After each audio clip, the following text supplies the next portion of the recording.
اعلیٰ حضرت اور مدینے کی محبت.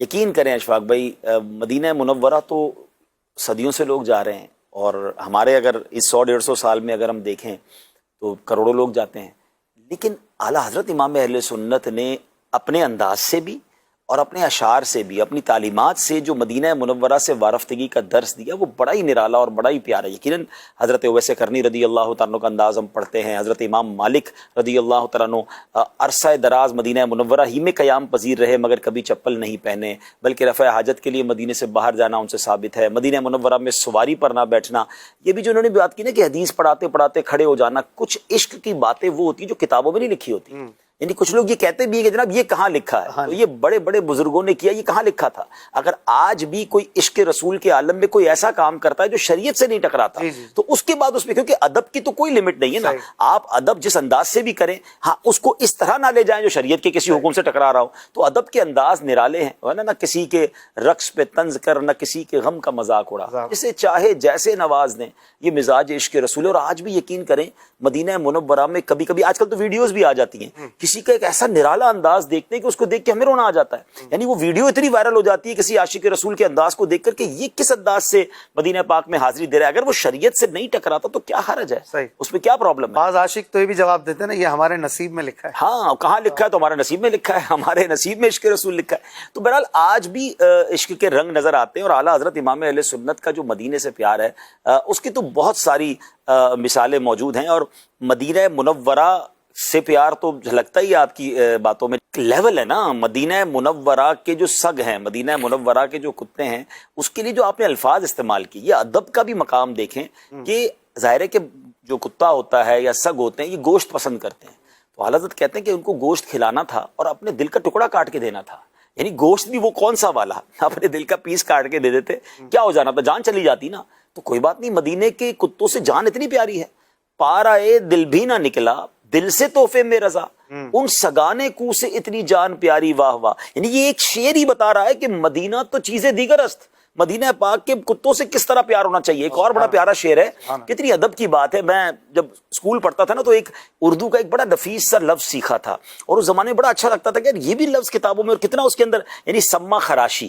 اب یہ لفظ نارملی تو آج کی اردو میں نہیں بولا جاتا، پر اس زمانے میں کہ کسی ادب سے کسی بزرگ سے بات کرنی، حضور اگر سما خراشی نہ ہو تو کچھ عرض کریں. وہ لکھنؤ والی اردو جو ہماری کتابی اردو میں جملہ سنتے تھے. مگر سیدی اعلیٰ حضرت جب یہ شعر سنا کہ خوف ہے سما خراشی یہ سگے طیبہ کا، یعنی مجھے یہ خوف ہے کہ مدینہ منورہ کے کتوں کی نیند خراب نہ ہو جائے، ان کے آرام میں خلل نہ پڑے، وہ ڈسٹرب نہ ہوں.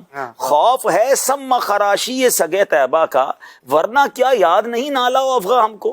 ہمیں بھی بلند آواز سے رونا آتا ہے، مگر مدینے میں اپنی آواز کو پست رکھنے کا ایک وجہ یہ بھی ہے. سبحان اللہ. یعنی یہ بے شک تخیلات ہیں، مگر یہ تخیلات ہی تو آپ کو ڈائریکشن دیتے ہیں نا کہ وہاں رہنا کس ادب سے ہے. اچھا اب جب کتوں کا ادب اس طرح بیان ہو گیا تو وہاں کے رہنے والوں کا، وہاں کی باقی چیزوں کا، مسجد نبوی شریف کا کتنا ادب ہمارے اندر ہونا چاہیے، زائرین مدینہ کا ادب کتنا ہونا چاہیے، نبی پاک کے مہمانوں کے ساتھ رویہ کیا ہونا چاہیے. تو اب اسی طرح اگر ہم مدینہ شریف کی حاضری کی بات کریں تو اعلیٰ حضرت اپنے اشعار سے کس طرح ہمیں سکھاتے ہیں.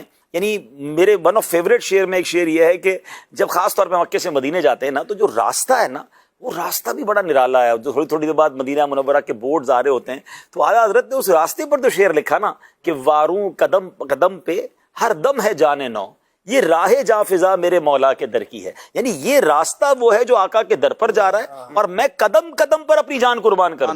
اللہ اکبر اپنے قدم ارو وہ خاک پاک، حسرت ملائکہ کو جہاں وضع سر کی ہے. اچھا پھر اعلیٰ حضرت جو ہے نا وہ ایکچولی انسٹیٹیوٹ بھی ہے نا، وہ اپنی کیفیت کے ساتھ ساتھ ہمیں بھی ساتھ لے کر چلتے ہیں، تو ہمیں بھی جھنجھوڑتے ہیں. پتہ ہے کہاں جا رہے ہو؟ کہتے ہیں ہاں ہاں رہے مدینہ ہے، غافل ذرا تو جاگ، او پاؤں رکھنے والے یہ جا چشم و سر کی ہے. یہ پیر رکھنے کی جگہ نہیں ہے، یہ آنکھیں اور سر رکھنے کی جگہ ہے. پھر زائرین کو جھنجھوڑتے ہیں، معراج کا سما ہے کہاں پہنچے زائروں، کرسی سے اونچی کرسی اسی پاک در کی ہے. یعنی امیجنیشن کی دنیا میں اعلیٰ حضرت آپ کو مدینے کا سفر بھی کرواتے ہیں اور پھر بار بار آپ کو اہمیت بھی بتاتے ہیں کہ اچھا اب جب آپ وہاں پہنچ جاتے ہیں تو پھر اعلیٰ حضرت امام اہل سنت بتاتے ہیں کہ یہ کیسا دربار ہے، یہاں دل کھول کر مانگنا ہے، گھبرانا نہیں ہے، مانگیں گے مانگے جائیں گے منہ مانگی پائیں گے، کیونکہ سرکار میں نہ لا ہے نہ حاجت اگر کی ہے. اچھا کچھ لوگوں کو مانگنے میں شرم آ رہی ہوتی ہے، کچھ لوگوں کو مانگنے میں ایسا فیل ہوتا ہے کہ بھائی ہم تو خود دنیا کو دینے والے ہیں. بھکاری بن جائیں تو سمجھاتے ہیں یہ وہ والی بھیک نہیں ہے، دنیا والی بھیک. اور کمال کی ایک یوں سمجھے کہ بات فرماتے ہیں کہ دنیا میں کسی سے بھی کوئی بندہ مانگتا ہے نا تو اس کا مورال ڈاؤن ہو جاتا ہے، اس کی سیلف رسپیکٹ ڈاؤن ہو جاتی ہے. مگر آپ کہتے ہیں لب واہ ہیں، آنکھیں بند ہیں، پھیلی ہیں جھولیاں، کتنے مزے کی بھیک تیرے پاک در کی ہے. یعنی بھیک کب سے مزے کی ہو گئی بھائی؟ یعنی اعلیٰ حضرت کے اشعار جو ہے وہ کمال ہے نا، وہ الفاظ لاتے ہیں کہ درد بھی ایسا ہے جس میں مزہ ہے، کیونکہ عشق رسول کا درد ہے. بھیک بھی وہ ہے جس میں مزہ ہے. بھیک میں کون سا مزہ ہوتا ہے؟ مگر کتنے مزے کی بھیک تیرے پاک در کی ہے. اچھا زیادہ ٹائم بھی نہیں لگے گا، یہ بھی سمجھاتے ہیں. کتنی دیر لگنی ہے، کتنی کوشش کرنی ہے؟